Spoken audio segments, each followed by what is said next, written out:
अस्सलाम वालेकुम वरहमतुल्लाहि वबरकातुहू। दोस्तों मेरे चैनल में खुश आमदीद। ये मेरे पास 5 वोल्ट 2 एम्पियर का सादा सा मोबाइल चार्जर सर्किट है। MD1800 एक IC लगी है, बगैर ऑप्टोकपलर के है। सर्किट को ट्रेस करेंगे और इसकी हम सर्किट डायग्राम बनाएंगे और इसका फंक्शन देखेंगे कि ये कैसे काम कर रहा है। अगर आपको इलेक्ट्रॉनिक्स में अच्छा एक्सपीरियंस नहीं है तो फिर कभी भी रिपेयर ना करें, क्योंकि इसमें लाइव वोल्टेज होते हैं। ना तो टेस्ट करें ना ओपन करें। इस जगह पे इसके 2 टर्मिनल हैं, ये वाले लाइन न्यूट्रल, और एक यहाँ पर RF1 लगी है, फ्यूजेबल रजिस्टर है जिसकी वैल्यू है ब्राउन ब्लैक ब्लैक, यानी यहाँ से 10 ओम, जीरो कोई नहीं है, टॉलरेंस आ गई। और ये black non inductive wire bound register है ये, लेकिन ये फ्यूजेबल है। ये रजिस्टर आ गई, इससे गुजरने के बाद ये ब्रिज रेक्टिफायर पे, ये लाइन डायरेक्ट ब्रिज रेक्टिफायर पे आ गई। ब्रिज रेक्टिफायर की AC इनपुट है MB10F। चलिए इतना ड्रा कर लेते हैं सर्किट। ये फ्यूज है, इसको मैं फ्यूज भी कहूंगा और इसको रजिस्टर भी कह दूंगा। RF1 फ्यूजेबल रजिस्टर 10 ओम की है। ये आ जाती है हमारी ब्रिज रेक्टिफायर पे। ब्रिज रेक्टिफायर का नंबर है MB10F है। एक एंड पॉजिटिव, दूसरा एंड नेगेटिव। यहाँ पर देखें पॉजिटिव एंड यहाँ पे, नेगेटिव एंड यहाँ पे लगा है एक कैपेसिटर, ये वाला 4.7 माइक्रोफैरड 400 वोल्ट में। इस तरीके से हम सर्किट को ट्रेस कर सकते हैं इजीली। पॉजिटिव लाइन में यहाँ पर देखें तो R14 इसकी मार्किंग है, लेकिन ये R नहीं है बल्कि ये इंडक्टर है L1, जिस पे कलर कोड है ब्राउन ब्लैक रेड, यानी 1 0 और 2 जीरोस। तो ये 1000 माइक्रो हेनरी या 1 मिली हेनरी का इंडक्टर है। ये 4.7 400 1 मिली हेनरी कॉइल है। इसके बाद नेगेटिव लाइन में भी एक ब्लैक कलर का कंपोनेंट है, दिखने में ये इंडक्टर है। इसको हम 0 ओम का जंपर भी कह सकते हैं और ये इंडक्टर भी हो सकता है। R13 मैं इसको जंपर बना देता हूँ। इसके बाद ये वोल्टेज आ जाते हैं इस पॉइंट पे। यहाँ पे एक और कैपेसिटर है सेम उसी वैल्यू का। तो ये जो 2 इंडक्टर लगे हुए हैं या इंडक्टर रजिस्टर लगे हुए हैं, तो ये बेसिकली EMI को कम करने के लिए होते हैं, स्विचिंग नॉइज को कम करने के लिए। यानी इस कैपेसिटर से पहले तो यहाँ पे हमें प्योर DC मिलेगी। यहाँ पर कैपेसिटर का पॉजिटिव टर्मिनल और ये नेगेटिव टर्मिनल। इसको अगर देखेंगे तो ये आ रहा है इस पॉइंट पे। यहाँ पर ट्रांसफार्मर की वाइंडिंग है, प्राइमरी वाइंडिंग का एक एंड है, तो पॉजिटिव वोल्टेज यहाँ पे आ गए। इसी वाइंडिंग वाले पॉइंट पे एक ये कैपेसिटर है, यानी कि ये पॉजिटिव टर्मिनल पे अभी कितनी चीज़ें लग गई, एक ये रजिस्टर, वाइंडिंग और ये कैपेसिटर। तो हम इन 3 चीज़ों को लगा लेते हैं यहाँ पर। ये वाइंडिंग का एंड, एक रजिस्टर, एक कैपेसिटर। अभी जो कैपेसिटर है, कैपेसिटर का दूसरा एंड लगा हुआ है 220 ओम की रजिस्टर के साथ। तो मैं इसके साथ एक रजिस्टर लगा देता हूँ 220। ये मेरे पास 200K की रजिस्टर है। तो कैपेसिटर की वैल्यू जो भी होगी 1 नैनोफैरड से लेकर 10 नैनोफैरड तक, इसको निकाल के चेक किया जा सकता है। अभी इन 2 रजिस्टर्स का जो कॉमन पॉइंट है, जहाँ पे ये 2 रजिस्टर मिल रही हैं आके, यानी 204 कोड वाली यानी 200K की और 220 वाली ये जहाँ पे लगी हैं, तो वहाँ पे एक कंपोनेंट और लगा है जो कि ये वाला कंपोनेंट है। तो डायोड का कैथोड इस पॉइंट पे लगा है। अगर डायोड का कैथोड ये है तो इसका एनोड इस पॉइंट पे आ रहा है। तो यहाँ पर ये MD1801 मिक्स डिज़ाइन कंपनी की IC है। इसके पिन नंबर 5 6 पे आ रहा है।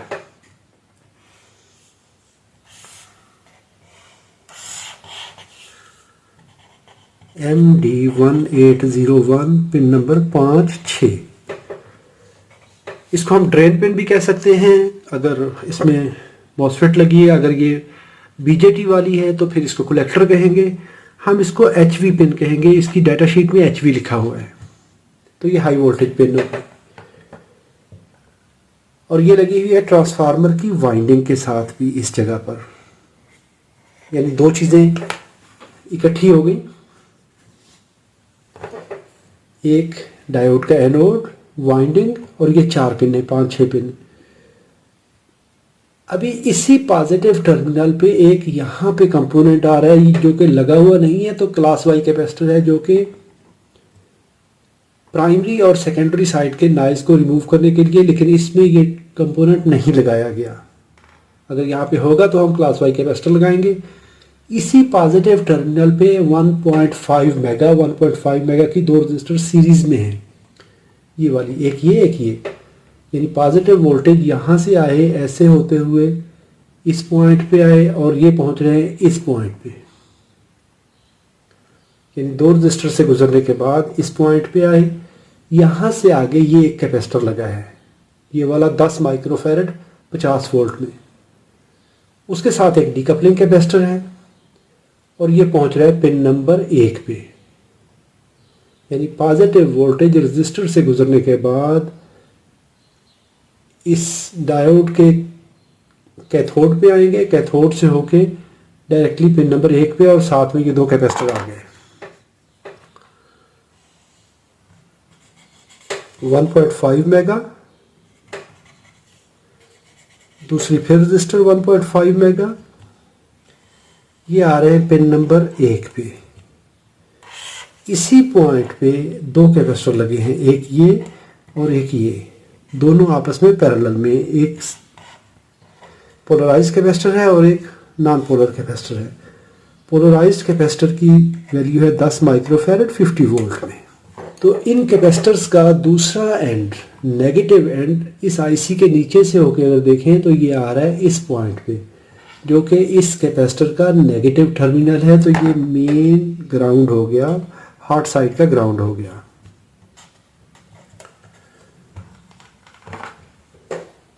पिन नंबर 1 वीसीसी हो गई इसकी।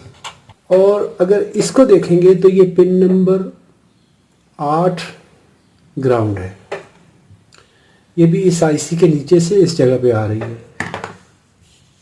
पिन नंबर 8 ग्राउंड कर दें। और ये ट्रांसफार्मर की वाइंडिंग, ये भी इसी आईसी के नीचे से होती इस टर्मिनल पे आ रही है। तो ये वाइंडिंग का एक एंड ग्राउंड है, दूसरा एंड यहाँ से होकर डायोड पे आ रहा है, डायोड का दूसरा एंड इसी वीसीसी पॉइंट पे लगा हुआ है। तो इस ट्रांसफार्मर की ये है प्राइमरी वाइंडिंग। तो इसकी एक हम वाइंडिंग इसी ट्रांसफार्मर का हिस्सा है, इसको हम यहाँ पे बना लेते हैं, जो कि ऑक्सिलरी वाइंडिंग है। एक एंड ग्राउंड कर दिया हॉट साइड का, और इसके साथ यहाँ पर हम एक डायोड लगा लेते हैं।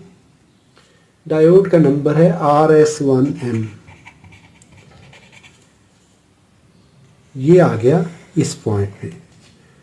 अभी देखिए सर्किट क्लियर होता जा रहा है। इसके बाद बारी आती है इसी ट्रेस की। यहाँ पे देखें तो एक ये रजिस्टर लगी है 6801, ये आगे आ रही है इन 2 रजिस्टर के एंड पे,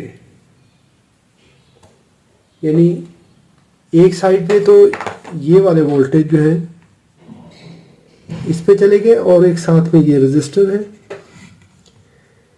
इसके बाद 2 रजिस्टर पैरेलल में हैं, और उन रजिस्टर्स का ये वाला एंड देखें तो इस प्राइमरी ग्राउंड पे आ रहा है। ये 2 रजिस्टर्स का एंड ग्राउंड आ रहा है। इसकी वैल्यू है 6801, कोड है इसका। तो इसकी वैल्यू होगी 6800 ओम। एक रजिस्टर है 4702, ये कोड है, तो वैल्यू है इसकी 47,000 ओम। और दूसरे की है 5101, तो 5100 ओम हो गई। हम इसको कोड नहीं लिखते इसका, सिर्फ इसकी रजिस्टर वैल्यू लिख देते हैं। तो ये 2 रजिस्टर को अगर आप पैरेलल मेथड में कैलकुलेट करेंगे तो इनकी जो RT बनेगी वो 4600 ओम बनेगी। ये दो रजिस्टर आपस में जब पैरेलल में कैलकुलेट होंगे तो ये इतनी रेजिस्टेंस बन जाएगी। अभी इनका ये वाला एंड देखें तो यहाँ पर इस पिन नंबर 2 पे आ रहा है, ये वाला पॉइंट ये आ गया पिन नंबर 2 पे, ये है इसकी फीडबैक पिन। इसके बाद पिन नंबर 3 को देखें, वहां पे लगा हुआ है एक कैपेसिटर ये वाला, और कैपेसिटर का दूसरा एंड ग्राउंड है। ये है सीपीसी कैपेसिटर, कंपनसेशन कैपेसिटर। ये पिन नंबर 3 हो गई। जो भी इसकी वैल्यू है इसको निकाल के फिर भी पढ़ा जा सकता है। और इसके बाद आ जाती है बारी पिन नंबर 4 की। पिन नंबर 4 पे 1R50 1.5 ओम की रजिस्टर है और उसका दूसरा एंड देखें तो प्राइमरी ग्राउंड पे है, हॉट साइड ग्राउंड पे है। ये रजिस्टर आ गई 1R50 और ये एंड ग्राउंड हो गया। जहाँ पे ये ग्राउंड सिंबल है वो सारे के सारे इसी रेफरेंस पॉइंट पे पहुंचेंगे इस जगह पे। अभी प्राइमरी साइड के सारे कंपोनेंट हमने कवर कर लिए। सेकेंडरी साइड पे आ जाएं। सेकेंडरी साइड पे वाइंडिंग का एक एंड ये, दूसरा एंड ये, इस पे लगा हुआ है ये डायोड लगा हुआ है, SS24 शॉर्ट की रेक्टिफायर है। एनोड पे कैथोड से वोल्टेज आउट होंगे और कैथोड पे ही एक ये कैपेसिटर लगा है पॉजिटिव, और ये एंड लगा हुआ है वाइंडिंग के दूसरी साइड पे, नेगेटिव साइड पे। और इस पॉइंट पे देखें तो 102 1K की रजिस्टर कैपेसिटर के पैरेलल में लगी है। इसको कहते हैं डमी लोड रजिस्टर। और यही नेगेटिव एंड इस जगह पे USB पोर्ट पे आ रहा है और ये पॉजिटिव इस जगह पे आ गया। यानी वोल्टेज आए, रेक्टिफाई हुए, कैपेसिटर पे आए, डमी लोड रजिस्टर ने लोड दिया इस पे कैपेसिटर पे। अगर कोई भी लोड कनेक्टेड नहीं है तो IC फ्लक्चुएट नहीं करेगी, बल्कि इसी 1K रजिस्टर की वजह से जितनी करंट फ्लो होगी उसको सेंस करके अपना फ्रीक्वेंसी एडजस्ट करवाएगी। ये फिक्स फ्रीक्वेंसी ऑसिलेटर नहीं है। SS24 ये शॉर्ट की रेक्टिफायर है और अभी इसमें ये कैपेसिटर आ गया और इसके पैरेलल में एक रजिस्टर आ गई 1K की है।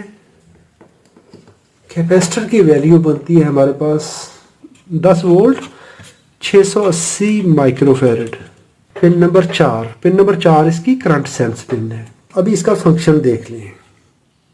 लाइन न्यूट्रल पे जब वोल्टेज अप्लाई करेंगे, फ्यूज रजिस्टर में से करंट गुजरेगी, ब्रिज रेक्टिफायर पे आएगी, यहाँ तक AC वोल्टेज आए, रेक्टिफाई हुए DC वोल्टेज आए, स्मूथिंग कैपेसिटर पे वोल्टेज पहुंच गए रजिस्टर की वजह से। अभी ये रजिस्टर फ्यूज रजिस्टर भी काम करेगी और प्रोटेक्शन के तौर पे भी काम करेगी। इसके बाद सर्ज प्रोटेक्शन भी करवाएगी, यानी कैपेसिटर्स को स्लो चार्ज करवाएगी। इसके बाद ये इंडक्टर फिल्टर करेगा, फिल्टर करने के बाद वोल्टेज यहाँ पे आ जाएंगे। अभी ये वाला इंडक्टर ये सेट जो है, एक तो EMI को, रिंगिंग फैक्टर को कम से कम कर देगा। जो स्विचिंग हो रही है, ऑसिलेशन हो रही है, वो पीछे नहीं जाएगी, यहाँ पे फिल्टर कर रहा है। इसके बाद आगे आ जाएं। अभी ये IC ने स्विचिंग स्टार्ट नहीं की क्योंकि इस IC को काम करने के लिए इसको लाइफ चाहिए, ज़िंदगी के लिए वोल्टेज चाहिए इसको। तो ये वो पाथ है, इसको कहते हैं स्टार्टअप रजिस्टर। ये स्लोली इस कैपेसिटर को चार्ज करेगी, आहिस्ता आहिस्ता वोल्टेज बढ़ना शुरू हो जाएंगे। तब तक ये IC ऑफ रहेगी। जब ये एक ख़ास लेवल पे पहुंचेंगे वोल्टेज 5-7 वोल्ट, 8 वोल्ट, 10 वोल्ट जो भी होंगे, 10-12 वोल्ट जितने भी इसकी डाटा शीट में होंगे, उस वक्त ये IC अपनी चिप को ऑन करेगी। चिप ऑन करेगी तो इसके ऑन होने की वजह से इसका अंदर वाला ट्रांजिस्टर जो है ये स्विच होगा, तो करंट यहाँ से फ्लो होगी इस वाइंडिंग में, मैग्नेटिक फील्ड बनेगा। इसको कहते हैं PFM based IC। Pulse frequency modulate करवाएगी, यानी फ्रीक्वेंसी को एडजस्ट करेगी। अपना ड्यूटी साइकिल एडजस्ट नहीं करेगी, बल्कि अपनी जो पल्स है उसकी फ्रीक्वेंसी एडजस्ट करेगी। वोल्टेज बने, सेकेंडरी में ट्रांसफ़र हुए, यहाँ से रेक्टिफाई हुए कैपेसिटर पे आ गए। उसी वक्त इस वाइंडिंग में वोल्टेज आए, और जो रूटीन में वोल्टेज है वो अभी इस रेक्टिफायर से गुजरेंगे, इस कैपेसिटर को चार्ज करेंगे, आईसी को अपने वर्किंग वोल्टेज मिल गए जो रूटीन रनिंग के लिए हैं। ये था स्टार्टअप सर्किट। अभी ये आईसी अपना काम शुरू कर गई, स्विचिंग स्टार्ट हुई, वोल्टेज बनना शुरू हो गए। आगे लोड हमने कनेक्ट नहीं किया तो क्या होगा, कैपेसिटर फुल है, जैसे ही पल्स बनेगी वोल्टेज आगे जाएंगे। ऑफ पीरियड में, क्योंकि ये फ्लाई बैक कन्वर्टर है, तो ऑफ पीरियड में जब वोल्टेज आगे जाएंगे उस वक्त एक तो इसका आरसीडी स्नपर इस वाइंडिंग को डीमैग्नेटाइज करेगा, लेकिन जो कोर के वोल्टेज है वो ट्रांसफर होने की वजह से यहाँ पे अभी थोड़ी करंट फ्लो होगी, क्योंकि कैपेसिटर पहले ही फुल है। तो ये बहुत ज़्यादा करंट ड्रा नहीं करेगा। जब ये नहीं ड्रा करेगा उस वक्त इस वाइंडिंग में वही रूटीन वाले वोल्टेज आएंगे। अभी अगर इसका ये डॉट इधर है, इसका डॉट इधर है, इसका डॉट इधर है, यानी ये प्राइमरी के अपोजिट वाइंडिंग होती हैं। ये दोनों इन फेज लेकिन इसके आउट ऑफ फेज होती हैं। अभी इस तरह इस आईसी को पता चलेगा कि नो लोड है, सिर्फ 1K की रजिस्टर थोड़ा थोड़ा डिस्चार्ज करेगी। ये आईसी अपनी फ्रीक्वेंसी उसी तरह कम कर देगी ताकि इसको बहुत ज़्यादा स्विचिंग की ज़रूरत नहीं है। इसमें एक और चीज़, जब ये थोड़ी करंट फ्लो होगी उस वक्त यहाँ से पल्स बनेगी, एक करंट यहाँ से फ्लो होगी तो इस पे इस रजिस्टर की वजह से वोल्टेज ड्रॉप होंगे। करंट सेंस पिन पे थोड़ी सी पल्स बनेगी, वो पल्स इस आईसी को आ जाएगी, इस आईसी को पता चल जाएगा, स्विचिंग भी हो गई। फीडबैक में यहाँ पे इसको पता चल गया कि लोड कनेक्टेड नहीं है। जैसे ही आपने यहाँ पे मोबाइल कनेक्ट किया, यूएसबी पोर्ट पे आपने यूएसबी केबल लगा दी, मोबाइल कनेक्ट कर दिया, क्या हुआ, ये कैपेसिटर फौरन से मोबाइल को अपने वोल्टेज भेजेगा। चार्जिंग स्टार्ट हो गई। अभी जैसे ही चार्जिंग स्टार्ट हुई इसका वोल्टेज लेवल ड्रॉप हुआ, इधर से फिर पल्स आ गई। जैसे ही पल्स आई, अभी दो लोड हो गए, एक तो ये कैपेसिटर और एक मोबाइल। तो उस वक्त क्या होगा, आईसी तो स्विचिंग उसी तरह कर रही थी अपने रूटीन में, लेकिन ऑफ पीरियड में जैसे ही इसका जो मैग्नेटिक फील्ड है उसमें जो करंट ज़्यादा फ्लो होगी, क्योंकि अभी यहाँ पे हमारा लोड है वो कनेक्ट हो चुका है, ज़्यादा करंट फ्लो होने की वजह से इन फेज वाइंडिंग के वोल्टेज भी बढ़ जाएंगे। जब स्विच किया था तो एनर्जी स्टोर करवाई थी इस साइड पे। ऑफ टाइम में एक तो ये डीमैग्नेटाइज होगी कोर और साथ में वोल्टेज यहाँ पे ट्रांसफ़र होंगे। जो ट्रांसफ़र हुए वोल्टेज लोड की वजह से ज़्यादा करंट चलने की वजह से इसमें मैग्नेटिक फील्ड बढ़ेगा, क्योंकि दोनों वाइंडिंग इन फेज में। तो उस वक्त क्या होगा, ये वाला वोल्टेज डिवाइडर नेटवर्क यहाँ से पल्स लेवल बढ़ जाएगा। इस पे आईसी को पता चल जाएगा कि यहाँ पर जो वोल्टेज फीडबैक आ रही है ये ज़्यादा हो गई है, मतलब कि लोड कनेक्ट हो गया है। पहले लोड कनेक्ट नहीं था, इसकी जो रेक्टिफिकेशन करंट है वो थोड़ी थी, जो यहाँ से स्विचिंग हुई उसी की वजह से थोड़ी सी करंट चली, वो वोल्टेज लेवल थोड़ा था। लोड कनेक्ट किया, करंट बढ़ी, उसकी वजह से यहाँ पे वोल्टेज बढ़ जाएंगे। ये बढ़े हुए वोल्टेज इस आईसी को मिले, आईसी को पता चल गया कि जी आगे लोड कनेक्ट हो चुका है, तो ये ज़्यादा पंपिंग स्टार्ट कर देगी, अपनी फ्रीक्वेंसी को बढ़ा देगी। यहाँ से इसने फ्रीक्वेंसी बढ़ाई। पहले ये काम कर रही थी कांस्टेंट वोल्टेज मोड में, थोड़ी सी ज़रूरत थी थोड़ी सी पंपिंग की, उसको कांस्टेंट वोल्टेज कहा गया। जैसे ही आपने लोड कनेक्ट किया इसने मैक्सिमम करंट ड्रा करना शुरू कर दी। अभी यहाँ पर भी करंट ज़्यादा बढ़ेगी, जो पल्स लेवल है वो ज़्यादा होगा। जैसे ही पल्स लेवल ज़्यादा होगा इसको पता चल जाएगा जी लोड कनेक्ट हो चुका है। अभी जो इतनी लिमिट है इस आईसी की, मिसाल के तौर पे मैं एक सादा सी मिसाल लेता हूँ कि 1 एम्पियर करंट फ्लो है यहाँ पे अलाउड है। एक होती नहीं है लेकिन मैं समझाने के लिए सादा सी, अगर 1 वोल्ट होगा और रजिस्टर की वैल्यू है 1.5 ओम, तो आप कह सकते हैं कि इसका जो VR1 है, सॉरी 1 एम्पियर करंट फ्लो करेगी। अगर 1 एम्पियर करंट फ्लो करेगी और 1.5 ओम रजिस्टर है तो 1.5 वोल्ट ड्रॉप होंगे यहाँ पर। इस आईसी को पता चल जाएगा कि मुझे 1.5 वोल्ट मिल रहे हैं। इसका मतलब है कि मैक्सिमम करंट फ्लो होना शुरू हो चुकी है और यहाँ से जो फीडबैक है वो भी बढ़ चुकी है। तो आईसी उस वक्त सीसी मोड में चली जाएगी, कांस्टेंट करंट में, कि अभी इसने करंट मेंटेन करवानी है। जो 2 एम्पियर अलाउड है उसकी वजह से जितना यहाँ पे मैग्नेटिक फील्ड बनेगा वो कैलकुलेटेड है इनकी वजह से। तो ये वोल्टेज यहाँ पे जो आएंगे तो ये अपनी करंट को मेंटेन करवाएगी, अपनी स्विचिंग को कंट्रोल करवाएगी और इसी तरह इसका सर्कल चलता रहेगा। जैसे ही आप लोड डिस्कनेक्ट करेंगे रेक्टिफिकेशन करंट कम होगी, उसकी वजह से इसका लेवल बढ़ेगा, ये ऑटोमेटिकली अपनी फ्रीक्वेंसी कम कर देगी। अभी मैंने ना तो ये कपलिंग कैपेसिटर्स की वैल्यू लिखी है क्योंकि वो उनको सर्किट से निकालना पड़ेगा, और ना ही मैंने ट्रांसफार्मर डिसअसेंबल किया है। आने वाली वीडियो में पहले हम इसका प्रैक्टिकली टेस्ट करेंगे, ऑसिलोस्कोप लगा के डिफरेंट पल्सेस जो हैं उनको वेरीफाई करेंगे। उसके बाद हम इस ट्रांसफार्मर को डिसअसेंबल करके इसका मुकम्मल डाटा जो है टर्न काउंट लिखेंगे कि किस डायरेक्शन में है और कितने टर्न है। उम्मीद करता हूँ वीडियो मालूमाती है। अगर मालूमाती है तो लाइक कीजिए, सवाल है तो कमेंट में लिखिए। अपना और अपने प्यारों का बहुत सारा ख्याल रखिए। अल्लाह रब्बुल इज़्ज़त आप सबको सलामत रखे, अपनी हिफाजत में रखे। अस्सलामु अलैकुम व रहमतुल्लाहि व बरकातुहू।